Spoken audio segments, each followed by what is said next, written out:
Assalamu alaikum guys, and welcome to another episode of Smile to Jannah. To Jannah. The Quranly app. Subscription cheaper than Netflix, encouraging Quran reading, modern, engaging and fun. Download it today. Whilst going about minding my own business on Twitter, as you do, I came across a clip. It's an old clip of the ex-Prime Minister of Israel, Benjamin Netanyahu, and this is what our elders have been trying to tell us, that these movies, these shows are not just movies and shows, yeah? And we know from research as well that they do have an impact on our psyche, on how we think. Let's hear what Benjamin has said. Obviously, we like to see a regime change, at least I would, in Iran, just as I would like to see in Iraq. The question now is a practical question. What is the best place to proceed? It's not a question of whether Iraq's regime should be taken out, but when should it be taken out? It's not a question of whether you'd like to see a regime change in Iran, but how to achieve it. Iran has something that Iraq doesn't have. Iran has, for example, 250,000 satellite dishes. It has internet use. I once said to the heads of the CIA when I was prime minister that if you want to advance regime change in Iran, you don't have to go through the CIA cloak and dagger stuff. What you want to do is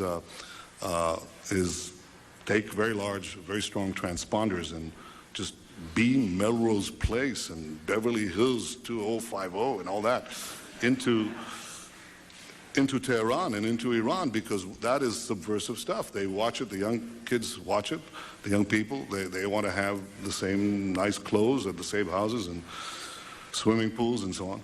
As you guys can see, he says that if you are to incur regime change, just send a few of these movies and a few of these programs and it will do the job for us, for it will liberalize people. I mean, that was what he was referring to.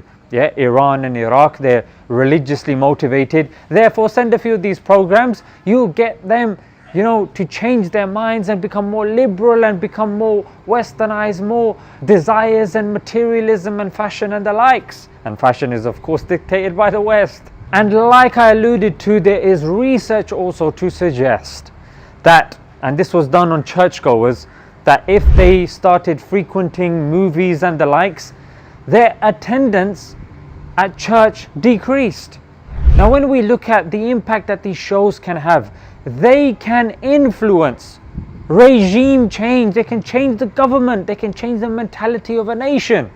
So is it any wonder the actors get paid so much, that there is such a massive budget for these movies, and that they are promoted internationally, because of course they are indeed powerful.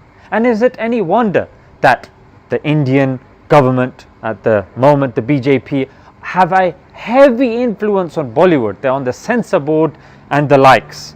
In England, I had the good fortune of going to Pinewood Studios, and when I went there I saw pictures of the prime ministers and the Queen and the likes going there. Why? If it's just movies? Because it's very, very important. James Bond was filmed there, and James Bond is very integral for the image of the United Kingdom. And you guys probably heard of George Orwell, Animal Farm, the book. Very famous and popular book and very famous author. Animal Farm, when it had a cartoon adaptation, the CIA changed the ending because obviously the ending the way it was would have been bad for the United States. So we know the impact movies can make, and now we've heard from, let's face it, one of the most powerful nations on the planet. Yeah, even they are saying, yeah, here, just send a few Beverly Hills 90210. I mean, that's a joke.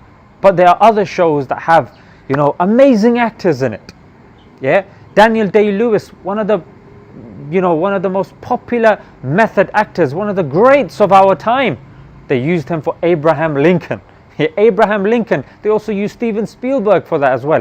Why so much investment in Abraham Lincoln? Because he is a key figure in the history of the United States. So what do I say about the parents and the people that are watching? Well, I'll tell you what. I'm not saying don't let your kids watch movies. I'm not saying keep them away and keep them mollycoddled and in your arms.